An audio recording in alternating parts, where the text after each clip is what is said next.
आज मैं आपको भारतीय संविधान की प्रस्तावना के बारे में बताऊंगा। भारतीय संविधान की प्रस्तावना वही है जो कि 13 दिसंबर 1946 को जवाहरलाल नेहरू ने संविधान सभा में उद्देश्य प्रस्ताव पेश किया था, जिसको कि उद्देश्य प्रस्ताव को 22 जनवरी 1947 को जो है यहाँ पर संविधान सभा ने स्वीकृत किया था। भारतीय संविधान की प्रस्तावना हम भारत के लोग से शुरू होती है। ये हम भारत के लोग जो प्रारूप दिया गया है, ये कहाँ से लिया गया? ये लिया गया संयुक्त राष्ट्र संघ से। वहाँ कहा गया हम विश्व के लोग, तो वहाँ से ये शब्द लिए गए। और जो इसका प्रारूप लिया गया वो संयुक्त राज्य अमेरिका के संविधान से लिया गया। शब्दावली ऑस्ट्रेलिया के संविधान से ली गई। जस्टिस हिदायतुल्लाह ने प्रस्तावना को आईसी गोलकनाथ बनाम पंजाब राज्य के मामले में संविधान की आत्मा कहा। के.एम. मुंशी ने संविधान की प्रस्तावना को राजनीतिक जन्मपत्री कहा और प्रसिद्ध संविधान वेता सुभाष कश्यप ने संविधान को शरीर कहा, लेकिन प्रस्तावना को संविधान की आत्मा के रूप में संबोधित किया। प्रस्तावना में अब तक कितनी बार संशोधन हो चुकी है? प्रस्तावना में केवल एक बार संशोधन हुआ। 42 कॉन्स्टिट्यूशन अमेंडमेंट एक्ट 1946 के अंतर्गत यहाँ पर 3 शब्द जोड़े गए थे: समाजवादी, पंथनिरपेक्ष और अखंडता। जो 3 जनवरी 1947 को ये संविधान संशोधन 42 कॉन्स्टिट्यूशन अमेंडमेंट 3 जनवरी 1947 को लागू हुआ। अब इस पर विवाद हुए कि ये संविधान का आवश्यक अंग है या नहीं है। सबसे पहले बेरूबारी के मामले में सर्वोच्च न्यायालय ने कहा कि प्रस्तावना जो है संविधान का अंग नहीं है। ये तो केवल जो है संविधान वेताओं की जो उनका विचार था, जो वे संविधान बनाना चाहते थे, उसको जानने की कुंजी मात्र है। लेकिन केशवानंद भारती वर्सेस केरल राज्य के मामले में माननीय सुप्रीम कोर्ट की संविधान पीठ ने यह निर्णित किया कि प्रस्तावना संविधान का आवश्यक अंग है। इसके बारे में बताया था। देखो, भारत का जो राष्ट्र अध्यक्ष होता है वो अप्रत्यक्ष प्रतिनिधित्व प्रणाली द्वारा चुना जाता है, जिसको यानी कि इसीलिए इसको लोकतंत्र कहा गया। गणराज्य इसलिए कहा गया क्योंकि जो है यहाँ पर जनता का शासन है। जनता द्वारा निर्वाचित प्रतिनिधि जो है संसद में हमारा या विधानसभा में हमारा प्रतिनिधित्व करते हैं। इसीलिए जो है यहाँ गणराज्य शब्द का प्रयोग किया गया है। कुछ महत्वपूर्ण चीजें हैं जो हमारे संविधान में ली गई। संसदीय शासन प्रणाली जो है इंग्लैंड से ली गई। मौलिक अधिकार यूएसए कॉन्स्टिट्यूशन ले गई। जुडिशियल रिव्यू की पावर ये जो है यूएसए कॉन्स्टिट्यूशन से ली गई। एकल नागरिकता का प्रावधान जो है ब्रिटिश संविधान से लिया गया। नीति निर्देशक तत्व आयरलैंड के संविधान से लिए गए और आपात उपबंध यहाँ कनाडा से लिए गए। और जो है संघीय शासन प्रणाली कनाडा से ली गई।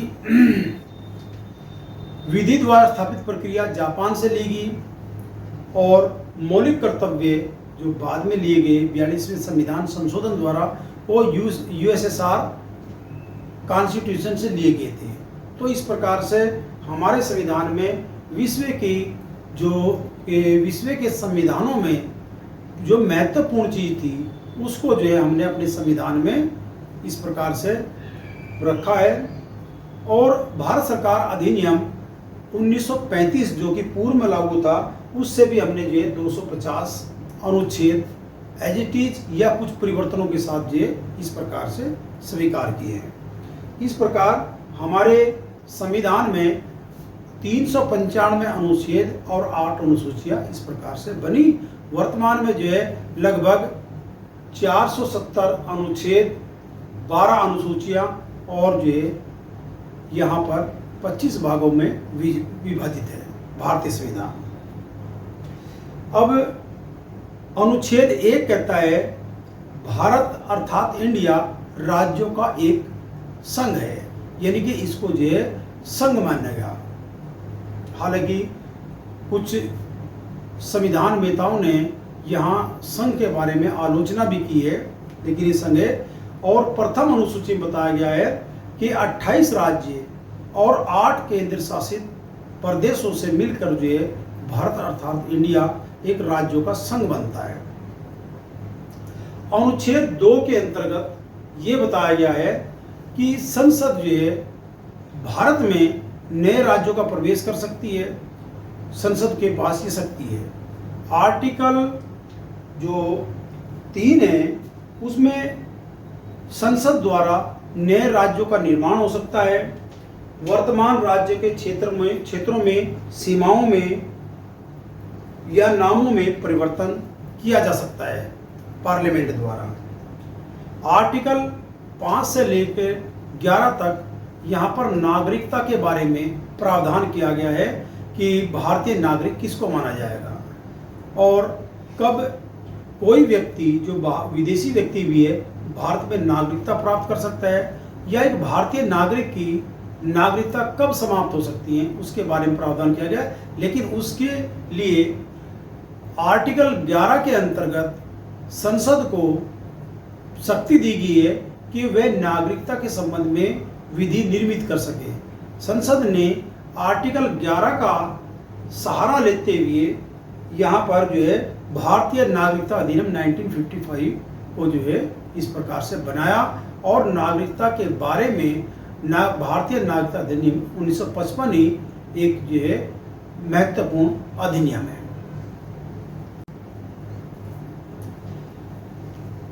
भारतीय संविधान का भाग 3 मौलिक अधिकारों के बारे में बात करता है।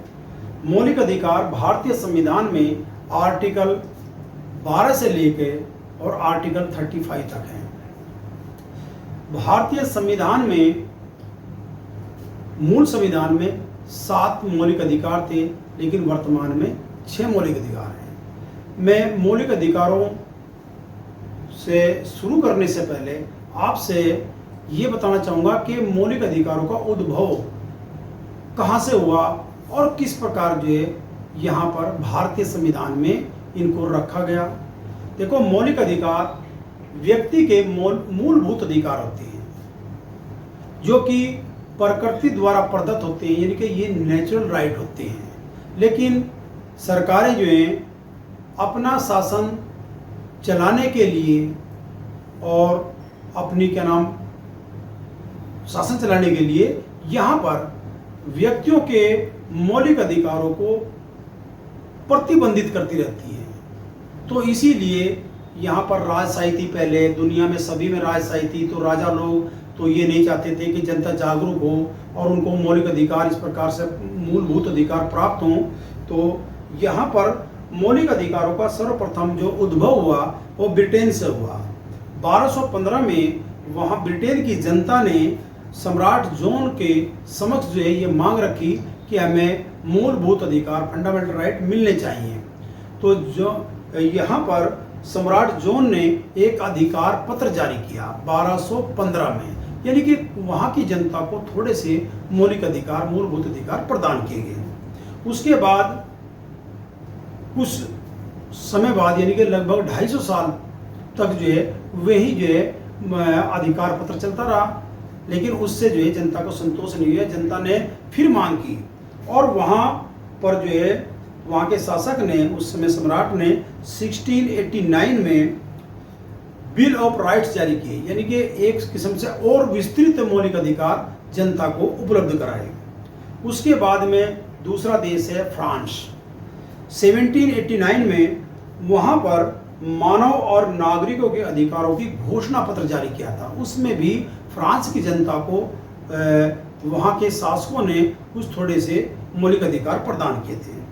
उसके बाद अमेरिका के मूल संविधान में मौलिक अधिकारों का कोई जिक्र नहीं था, लेकिन 1791 में 1791 में वहाँ पर यानी कि संयुक्त राज्य अमेरिका के संविधान में एक संशोधन करना पड़ा और 1791 के अंतर्गत ये वहाँ की जनता को मौलिक अधिकार प्रदत्त किए गए। अब बात करते हैं भारत में क्या मौलिक अधिकारों की मांग कभी की गई? तो भारत में भी जो प्रबुद्ध वर्ग था, जो देश दुनिया में गया, वहाँ पढ़ाई की, लिखाई की, यानी कि शिक्षा से जागरूकता प्राप्त की, तो यहाँ भी सबसे पहले भारतीय राष्ट्रीय कांग्रेस ने 1925 में श्रीमती एनी बेसेंट ने भारतीय कांग्रेस के अधिवेशन 1925 में ये मांग उठाई थी कि हम भारतीय जनता को मौलिक अधिकार मिलने चाहिए। उसके पश्चात मोतीलाल नेहरू ने मद्रास अधिवेशन में 1928 में ये मांग उठाई थी। कराची अधिवेशन 1931 में जवाहरलाल नेहरू ने मौलिक अधिकारों की मांग जो है सरकार, ब्रिटिश सरकार जो थी उसके समक्ष प्रस्तुत की थी और मांग की थी। महात्मा गांधी ने भी सेकंड गोलमेज सम्मेलन 1931 के अंतर्गत ये लंदन में वहाँ पर मौलिक अधिकारों की मांग की थी कि जनता को जो है, भारत में जनता को मौलिक अधिकार मिलने चाहिए। इस प्रकार से जब भारतीय संविधान सभा गठित हुई तो यहाँ सबसे पहले भारतीय संविधान सभा ने कहा कि हम अपनी जनता को मौलिक अधिकार प्रदत्त करेंगे और आर्टिकल 12 से लेकर 35 तक मौलिक अधिकारों का प्रावधान रखा गया है।